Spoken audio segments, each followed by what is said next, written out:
ओम अज्ञानतिमिरान्धस्य ज्ञानञ्जनशलाकाय चक्षुरुन्मिलितं येन तस्मै श्रीगुरवे नमः। वाञ्छाकल्पतरुभ्यश्च कृपा सिन्धुभ्येव च पतितानां पावनेभ्यो वैष्णवेभ्यो नमो नमः। जय श्री कृष्ण चैतन्य प्रभु नित्यानंद श्री अद्वैत गदाधर शिवासादि गौर भक्तवृंद। हरे कृष्णा कृष्णा कृष्णा हरे हरे, हरे राम राम राम हरे हरे। ठीक है, हम पहुंच गए थे श्लोका नंबर 308 का ही एक्सप्लेनेशन अभी कुछ और चलेगा, उसके बाद हम आगे बढ़ेंगे। तो हम लोग देख रहे थे कि किस तरह जो भुवनेश्वर का मंदिर है उसका निर्माण किस तरह हुआ था, कौन से समय में हुआ था, और उसका पूरा जो भी मंदिर जिस तरह से बनाया गया, जितना उसका सब कुछ लंबाई चौड़ाई वगैरह सब कुछ बताया गया है। तो थोड़ा सा और है, उसको हम लोग रीड कर लेते हैं। सबसे पहले सर्वेश्वरेश्वर अनंत वासुदेव विष्णु की श्री मूर्ति के दर्शन किए बिना तीर्थ यात्रीगण श्री वासुदेवस्य अन्य किसी देवता के दर्शन करने के लिए नहीं जा सकते। यानी जब तक कि अनंत वासुदेव विष्णु का दर्शन ना हो तब तक जो भी दर्शन करना चाहता है वो आगे दर्शन नहीं कर सकता। अभी भी ये विधि भुवनेश्वर तीर्थ में प्रचलित है, यानी अभी भी इसको फॉलो किया जाता है। इससे पहले श्री अनंत वासुदेव के श्री मंदिर के प्राचीर में शिलाफलक में उत्कीर्ण कवि वाचस्पति मिश्र के द्वारा रचित श्लोक समूह में से जानकारी मिलती है कि अनंत वासुदेव के मंदिर एवं इसके सम्मुख में स्थित बिंदु सरोवर का निर्माण भवदेव भट्ट ने करवाया है। वाचस्पति मिश्र ने 898 शकाब्द में अर्थात 976 AD में न्याय सूची निबंध नामक ग्रंथ की रचना की है। उनके प्रिय मित्र भवदेव भट्ट के अभ्युदय काल का उनका समसामयिक विचार करना अनुचित नहीं है। इसलिए कोई पुरातत्वविद ये मानते हैं कि श्री अनंत वासुदेव का मंदिर ख्रीष्टीय 10वीं शताब्दी में यानी 10th सेंचुरी में निर्मित हुआ था। बिंदु सरोवर लंबाई में 1300 फुट, चौड़ाई में 700 फुट एवं गंभीरता में गहराई में 16 फुट है। ये सुबृहत सरोवर चारों ओर से पत्थरों के द्वारा बांधा हुआ है। बिंदु सरोवर के मध्य में पत्थर की आली के द्वारा गठित एक द्वीप है। इस द्वीप का परिमाण 100 बाय 100 फुट है। यानी सरोवर के बीच में एक ऐसे जैसे आइलैंड होता है उस तरह से बनाया गया है। उक्त द्वीप के उत्तर पूर्वी कोण में एक क्षुद्र मंदिर विद्यमान है। स्नान क्षुद्र यानी एक छोटा सा मंदिर विद्यमान है। स्नान यात्रा के समय यहाँ पर श्री अनंत वासुदेव की विजय मूर्ति का आगमन होता है। जो अभी स्नान यात्रा आने वाली है जगन्नाथ जी का, तो उस समय क्या होता है कि श्री अनंत वासुदेव का जो विजय मूर्ति है, यानी जो उत्सव मूर्ति है, जो छोटा सा मूर्ति होता है हर बड़े विग्रह का, उसी तरह अनंत वासुदेव का जो विजय मूर्ति है उसको वहां पर लाया जाता है स्नान यात्रा के समय। मंदिर के पास में स्थित फुहारे से निर्गत जल के द्वारा भगवान का अभिषेक उत्सव होता है। ये बिंदु सरोवर स्नान यात्रा के समय अर्थात वर्षा काल में बड़े बड़े कुंभीरों की, मानसून के समय बड़े बड़े कुंभीरों की वास भूमि बन जाती है। कुंभीर यानी शायद क्रोकोडाइल होगा। बतारलिम, हांटार, कनिहाम प्रभृति पाश्चात्य ऐतिहासिकों एवं राजा राजेंद्रलाल मित्र प्रभृति प्राच्य पुरातत्व विद्वानों ने भुवनेश्वर का उल्लेख बौद्ध गणों के एक प्राचीन स्थान के रूप में किया है।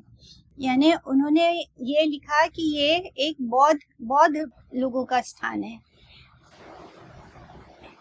परंतु अन्य प्राच्य पुरातत्व विद्वानों ने नाना प्रकार की युक्तियों, प्रमाणों, भुवनेश्वर के नाना स्थानों पर उत्कीर्ण शिलालिपियों, तो पत्थरों पर जो लिखा हुआ है शिलालिपि, उसको आधार बनाकर एवं महाभारत आदि जो प्राचीन पुराण ग्रंथ है हमारे, उनके प्रमाण के सहारे से ये दिखाया कि बुद्ध देव के समय या भुवनेश्वर जो बौद्धों के प्रधान स्थान के रूप में अनुमानित हुआ है, उसका कोई निर्देशन नहीं मिलता है।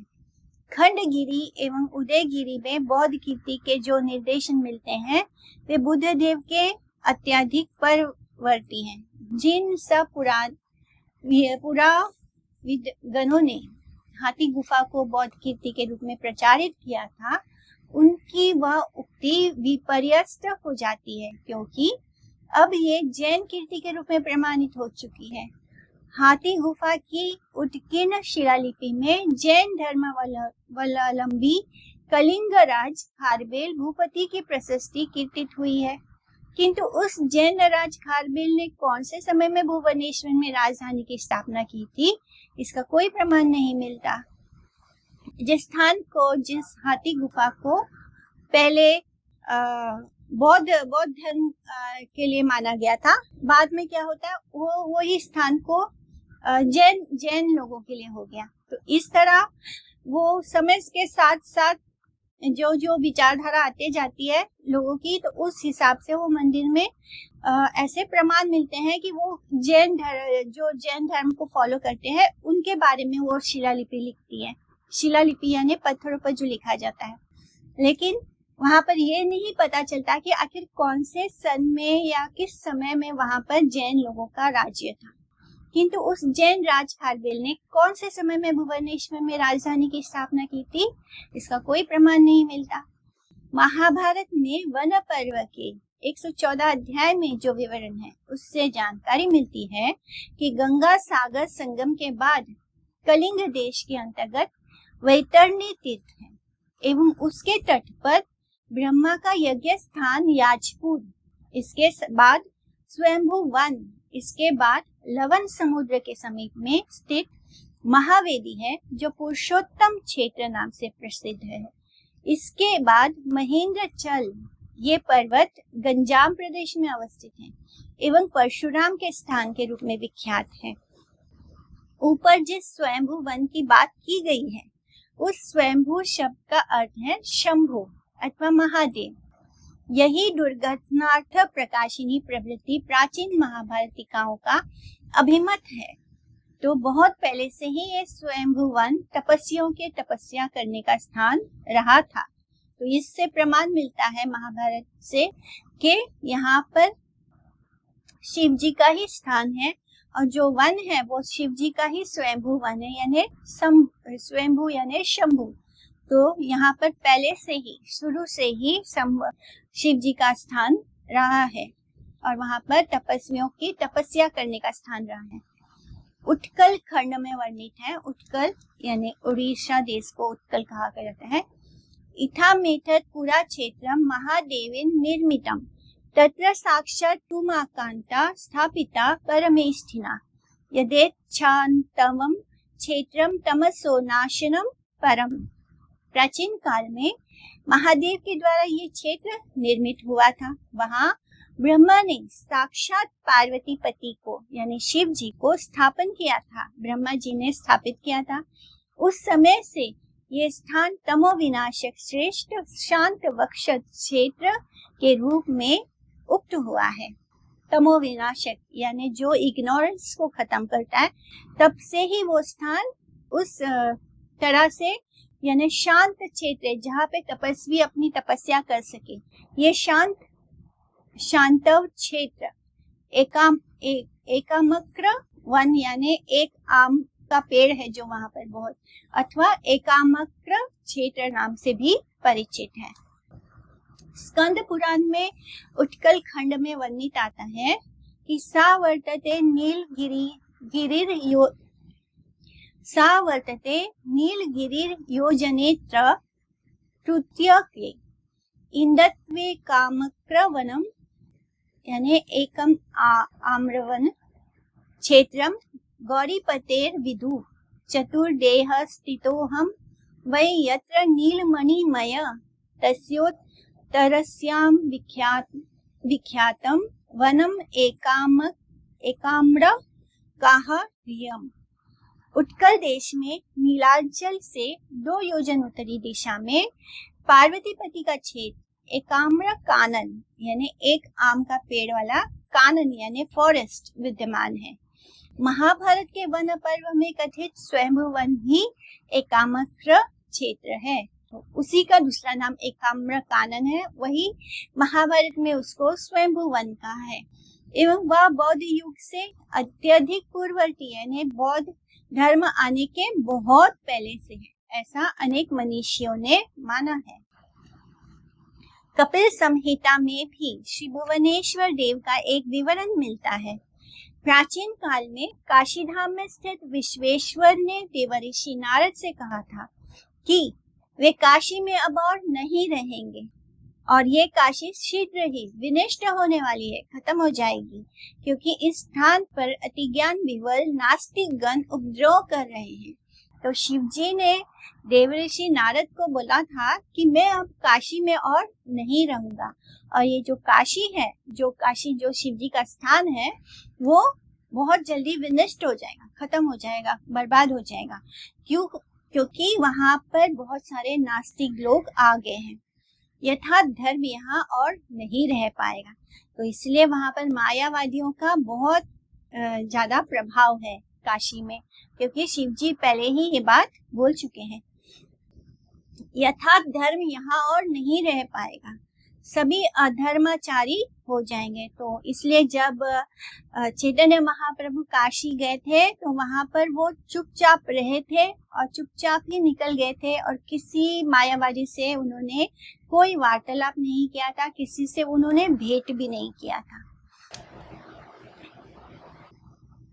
यथार्थ धर्म यहाँ और नहीं रह पाएगा, सभी अधर्माचारी हो जाएंगे और ये स्थान क्रमशः जनाकीर्ण जनसंख्याओं की भरमार वाला हो जाएगा, यानी बहुत लोगों से भर जाएगा, एवं तपस्या के लिए विघ्नकारक सिद्ध होगा। तपस्या करने के लिए कैसे स्थान चाहिए? एकांत वन होना चाहिए, तो जहाँ पे लोगों का आना जाना ना हो, एकांत होगा तभी तपस्या हो पाता है। तो यहाँ पर क्या होगा, बहुत लोग भर जाएंगे, भीड़ हो जाएगी, जिससे क्या होगा, तपस्या करना कठिन हो जाएगा, विघ्नकारक सिद्ध होगा। सच तो यह है कि महादेव ने पार्वती के लिए यत्न पूर्वक इस पुरी का स्थापन किया था, किंतु ज्ञान विवल नास्तिकों के उपद्रव के कारण वे अब किसी भी अवस्था में इस स्थान पर और रहना नहीं चाहते। साथ ही शंभु ने नारद जी से पूछा कि ऐसा परम स्थान कहाँ है जिस स्थान पर रहकर भगवान पुरुषोत्तम की नित्य आराधना की जा सके। वैष्णव राज शंभु, क्योंकि वैष्णव श्रेष्ठ है शंभु शिव जी, तो शंभु की ये उक्ति सुनकर देवर्षि नारद ने इसके उत्तर में कहा था कि लवन जलाधि के तट पर नील शैल के नाम से प्रसिद्ध एक पर्वत है, उसके उत्तरी दिशा में नॉर्दर्न साइड में परम रमणीय एकाम्र कानन अवस्थित है, और उस विजन वन में, विजन यानी जहाँ पे कोई जन नहीं है, कोई भी जीव नहीं है, कोई जन नहीं है, माने कोई मनुष्य नहीं है, उस विजन वन में अनंत के साथ सर्वेश्वर रमानाथ वासुदेव नाम से विघोषित होकर विराजमान है, और वो स्थान परम गृह है, बहुत कॉन्फिडेंशियल है। महादेव ने नारद की बात सुनकर काशी का परित्याग करके पार्वती के साथ एकाम्र कानन में गमन किया। फिर वो वहां से उस स्थान पर चले जाते हैं जिसके बारे में नारद जी ने उनको बताया, एवं उस पुण्य क्षेत्र में पहुंचकर श्री हरि को संबोधन करते हुए कहा कि मैं तुम्हारे आश्रय में आया हूँ, अपने इस प्रिय स्थान पर अपने पाद पद्म के समीप मुझे वास प्रदान कर दो। श्री वासुदेव ने वैष्णवराज शंभु की इस आरती को, इस करुण प्रार्थना को सुनकर कहा कि हे शंभु, मैं आनंदित हृदय से तुम्हें इस स्थान पर रहने दूंगा, परंतु तुम्हें शपथ लेकर कहना होगा कि फिर कभी भी काशी लौटकर नहीं जाओगे। तब शंकर ने कहा कि मैं किस प्रकार से सदा के लिए काशी धाम का परित्याग कर सकता हूँ, वहां तो मेरी प्रिय जानवी एवं सर्वतीर्थमयी मणिकर्णिका विद्यमान है। वासुदेव ने कहा कि हे शंभु, मेरे सामने इस स्थान पर पाप नाशिनी नामक मणिकर्णिका वर्तमान है और मेरे अग्निकोण में मेरे ही चरणों से निकली हुई गंगा यमुना नाम की जानवी नदी प्रवाहित हो रही है। यहाँ और भी अनेक गुप्त तीर्थ हैं। तब शंकर जी ने कहा कि मैं त्रिसत्य अंगीकार पूर्वक कहता हूँ, मैं आपके पाद पद्मों का परित्याग करके वाराणसी अथवा अन्य किसी भी क्षेत्र में नहीं जाऊंगा। तो इस तरह शिव जी हमेशा के लिए यहाँ पर आ जाते हैं भुवनेश्वर में, और उन्होंने काशी का हमेशा के लिए त्याग कर दिया। इतना कहकर शंभु ने विष्णु के दक्षिण की ओर उनके पास में ही लिंग रूप में अवस्थान किया, और ये लिंग स्फटिक, संकाश, माणिक्य, महानील मूर्ति श्री भुवनेश्वर अथवा भुवनेश्वर नाम से प्रसिद्ध है। तो भुवनेश्वर का ये जो लिंग है, शिव जी ने अपने आप को लिंग के रूप में फॉर्म करके वो वहां पर ही हमेशा के लिए रह गए। कार्तिक मास में पंचक्रोशी भुवनेश्वर परिक्रमा होती है। जब कार्तिक मास होता है तो वहां पे 5 कोस का भुवनेश्वर परिक्रमा होता है। वरा देवी से धवलगिरी होकर, खंडगिरी से उदयगिरी एवं भुवनेश्वर रेलवे स्टेशन के पीछे से होकर फिर वारा देवी पर परिक्रमार्थीगण उपस्थित होते हैं। तो इस तरह वो प्रदक्षिणा करते हैं, परिक्रमा करते हैं। हावड़ा से वेंगल नागपुर रेलवे लाइन पर भुवनेश्वर 272 मील दूरी पर है। हावड़ा से यानी कोलकाता से वेंगल नागपुर रेलवे लाइन पर, और भुवनेश्वर स्टेशन से भुवनेश्वर मंदिर 1 कोस की दूरी पर है। तो भुवनेश्वर स्टेशन पर जब हम उतरते हैं तो भुवनेश्वर स्टेशन से भुवनेश्वर मंदिर 1 कोस दूरी है। मार्ग बहुत सुंदर है, वहां से मंदिर जाने का मार्ग बहुत सुंदर है। दोनों ओर पार्वत्य भूमि जात वृक्ष है। विशेषतया कुचिला नामक फलों की वृक्ष अत्यधिक परिमाण में दिखाई देते हैं। गोयान यानी बैलगाड़ी के अलावा, बैलगाड़ी को गोयान कहते हैं, तो बैलगाड़ी के अलावा अन्य किसी प्रकार के यान की व्यवस्था हर समय नहीं रहती। तो ये 1930 की बात हो रही है, उससे भी पहले की बात हो रही है। तो उस समय इतना साधन नहीं था, व्हीकल्स नहीं होते थे। अभी तो बहुत प्रोग्रेस हो चुका है। तो ये उस समय की बात हो रही है। तो वहाँ उस समय के हिसाब से सब कुछ बहुत ही क्लियरली लिखा गया है कि उस समय बैलगाड़ी मिलती थी, और बैलगाड़ी भी बहुत जल्दी ऐसे नहीं मिलती है, और किसी यान की व्यवस्था हर समय भी नहीं रहती। तो लोग बैलगाड़ी का इस्तेमाल करते थे, यानी कि बस, ऑटो ये सब उस समय नहीं चलता था उस रास्ते पर। फिर भी मोटर बस अथवा मोटर गाड़ी यहाँ पर चल सकती है। भुवनेश्वर में 2 धर्मशाला हैं, अभी तो बहुत सारी हैं। बिंदु सरोवर के तट पर कलकत्ता के हजारीमल नाम के एक मारवाड़ी की एक नई बृहद बड़ी सी धर्मशाला निर्मित हुई है।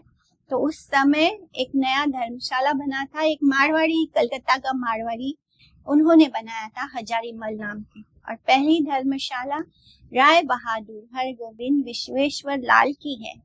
धर्मशाला में यात्रीगण 3 दिन रह सकते हैं, यानी फ्री में रहना है तो 3 दिन रह सकते हैं।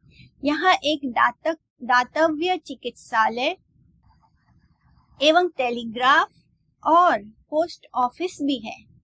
हर सोमवार एवं बृहस्पतिवार को यहाँ हाट यानी बाजार लगता है, और जगन्नाथ के प्रसाद के भांति इस स्थान पर भी श्री अनंत वासुदेव एवं भुवनेश्वर का प्रसाद बिकता है। तो ये इंफॉर्मेशन कितना पुराना है और अभी भी इसको फॉलो किया जाता है। तो हम अब आगे बढ़ते हैं बिंदु सरोवर में। शिवप्रिय सरोवर जानी श्री चैतन्य, स्नान करी विशेष करिला अति धन्य। देखी लेना गिया प्रभु प्रकट शंकरा, चतुर्दिगे शिव ध्वनि करे अनुचरा।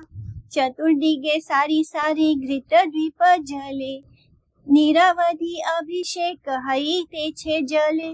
निज प्रिय शंकरेरा देखी विभवा, तुष्ट हई लेना प्रभु सकल वैष्णव। श्री चैतन्य ने जब जाना कि ये सरोवर शिव का प्रिय है, तब महाप्रभु ने उसमें स्नान करके बिंदु सरोवर में स्नान किया और स्नान करके उस सरोवर को विशेष रूप से धन्य कर दिया। यानी महाप्रभु के स्नान करने से वो और भी अति पवित्र और धन्य हो गया। फिर प्रभु ने जाकर प्रकट शंकर को देखा। अनुचर वर्ग चारों ओर से शिव ध्वनि कर रहे थे। चारों ओर श्रेणीबद्ध घृत घी के दिए समूह जल रहे थे। निरवधि जल से अभिषेक हो रहा था। अपने प्रिय शंकर का वैभव देखकर प्रभु और सभी वैष्णव संतुष्ट हुए। ये चरण रसे शिव वसन न जाने, हे ना प्रभु नृत्य करे शिव विद्यमाने। जिनके चरण रस में उन्मत्त शिव पहने हुए वस्त्रों को भूल जाते हैं, वे ही प्रभु शिव के सामने नृत्य कर रहे थे। यानी शिव जी हमेशा भगवान कृष्ण के प्रेम में विवल होकर नृत्य करते हैं, तब उनको अपने तन पर वस्त्रों का भी आभास नहीं होता कि वो है या नहीं है। और वो ही शिव जी के प्रभु क्या कर रहे हैं, अपने भक्त के सामने नृत्य कर रहे हैं। नृत्य गीत शिव अग्रे करिया आनंद, से रात्रि रहीला से ग्रामे गौर चंद्र। से स्थान शिव पाई लेना ये न मते, से कथा कही स्कंद पुराणे रामते। शिव के सामने नृत्य गीत रूप आनंद का प्रकाशन करके श्री गौर चंद्र उस रात उसी गांव में ठहर गए। जिस प्रकार से उस स्थान पर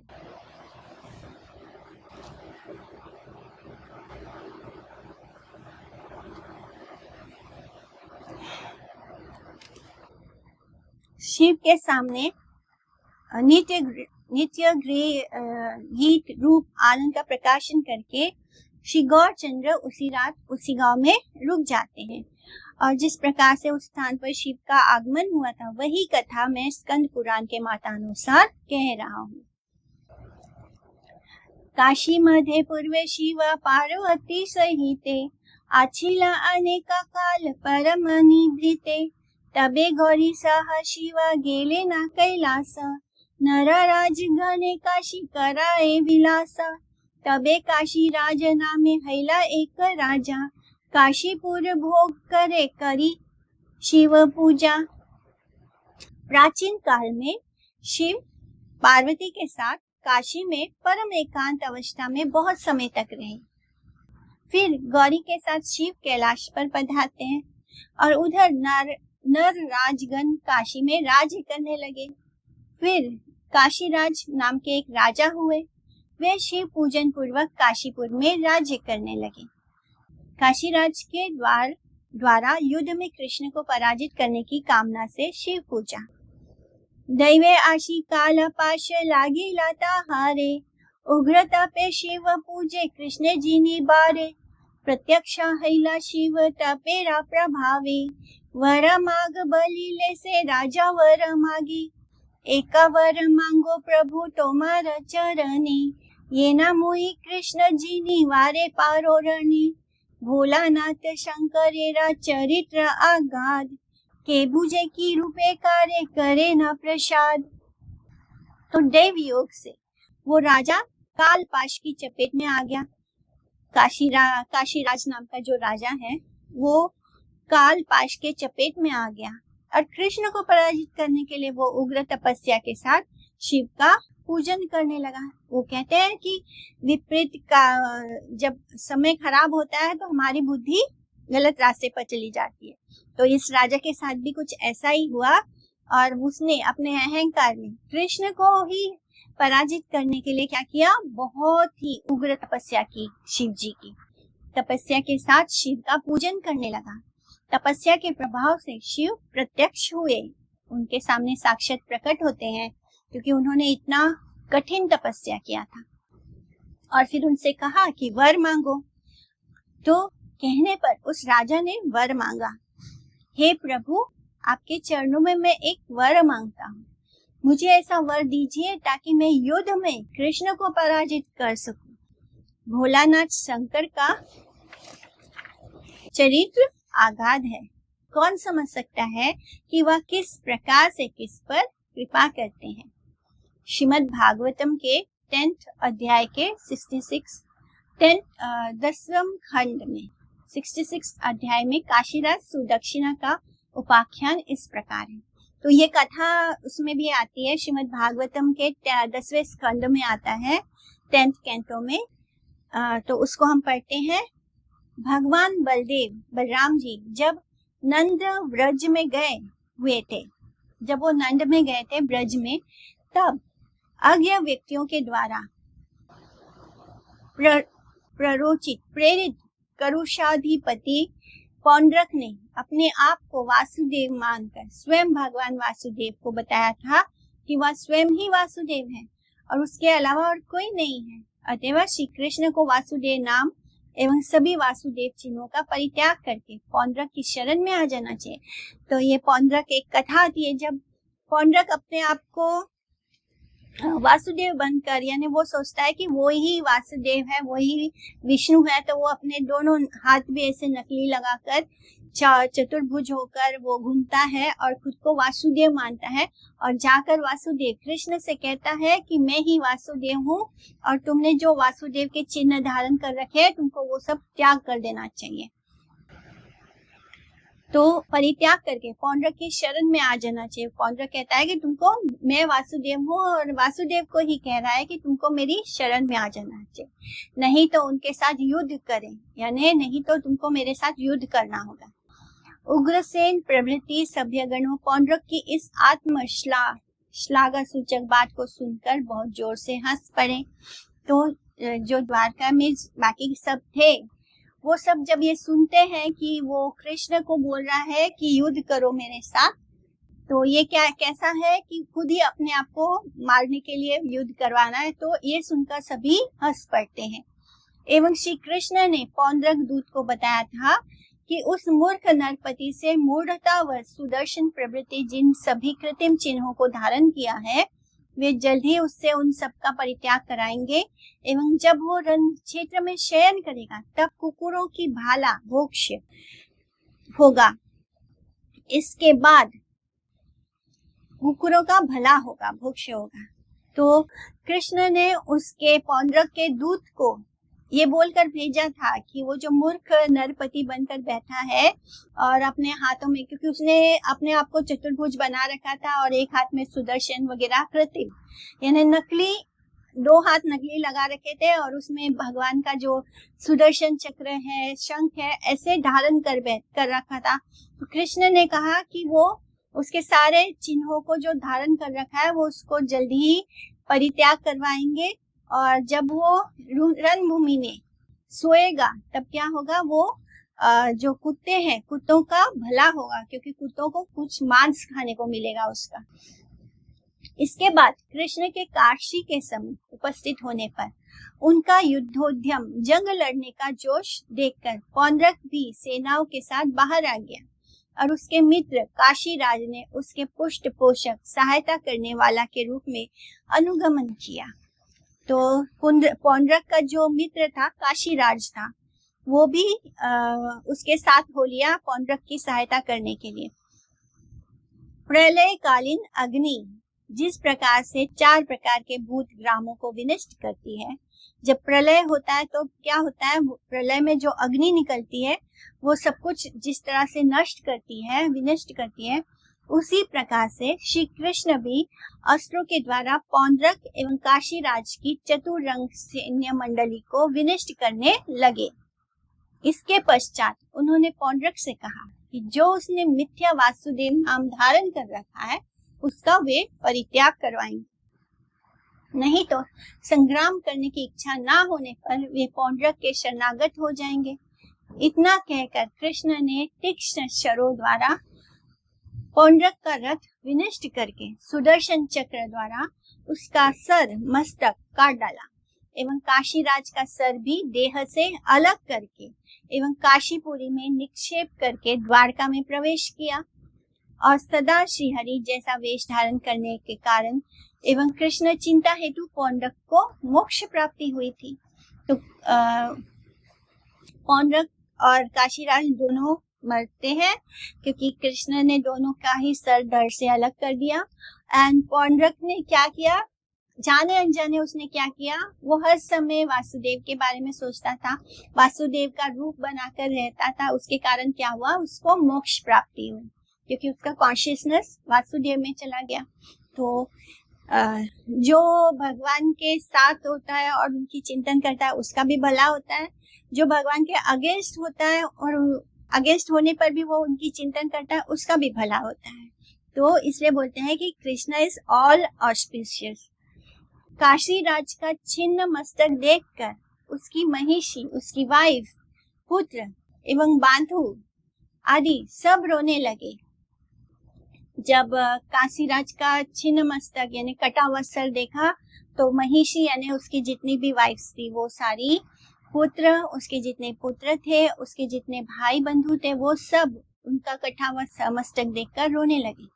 इसके बाद काशीराज का पुत्र सुदक्षिण पितृघाती के विनाश की कामना से महादेव की कठोर भाव से आराधना करने लगे। तो उसी काशीराज का जो पुत्र था सुदक्षिण, उसने अपने पिता का बदला लेने के बारे में सोचा और वो महादेव की आराधना करने लगा।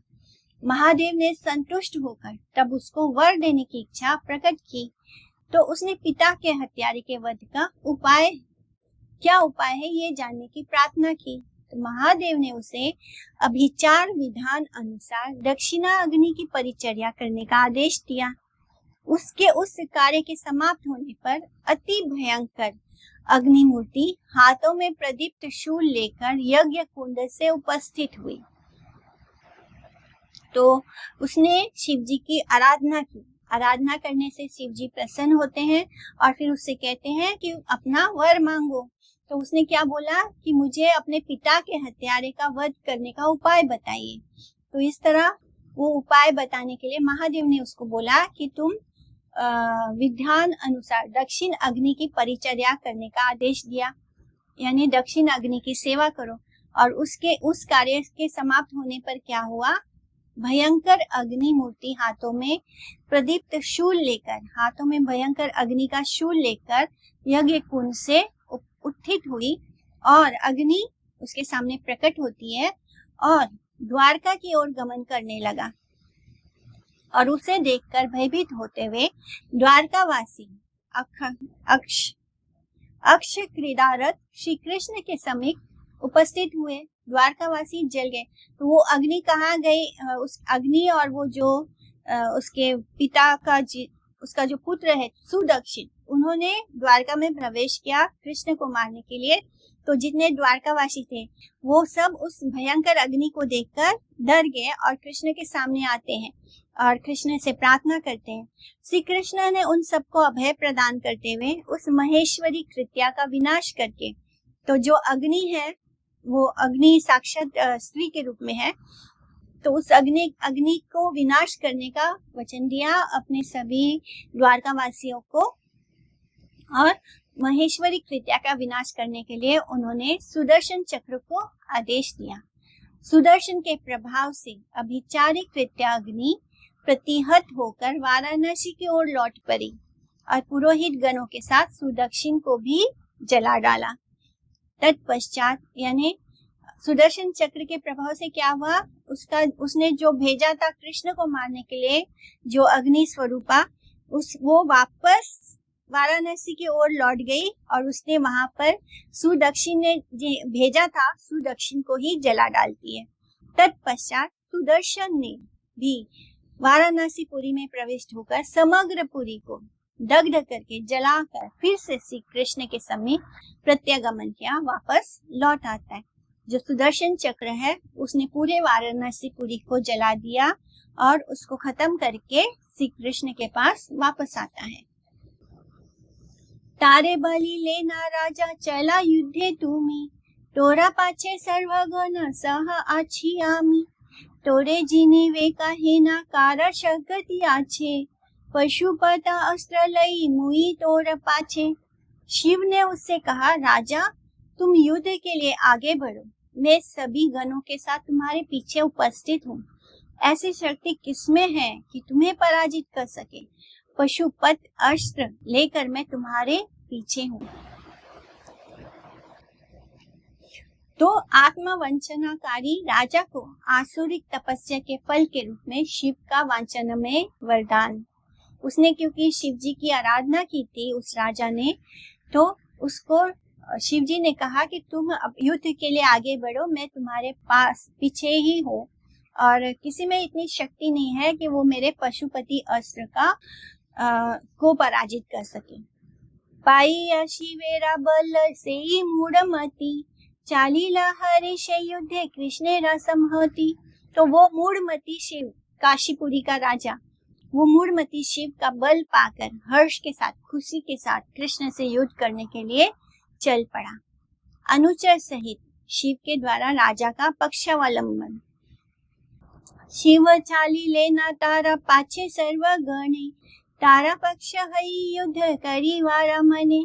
शिव अपने सभी निजी गणों को साथ लेकर, उसका पक्ष लेकर युद्ध करने की इच्छा से उनके पीछे चलने लगे।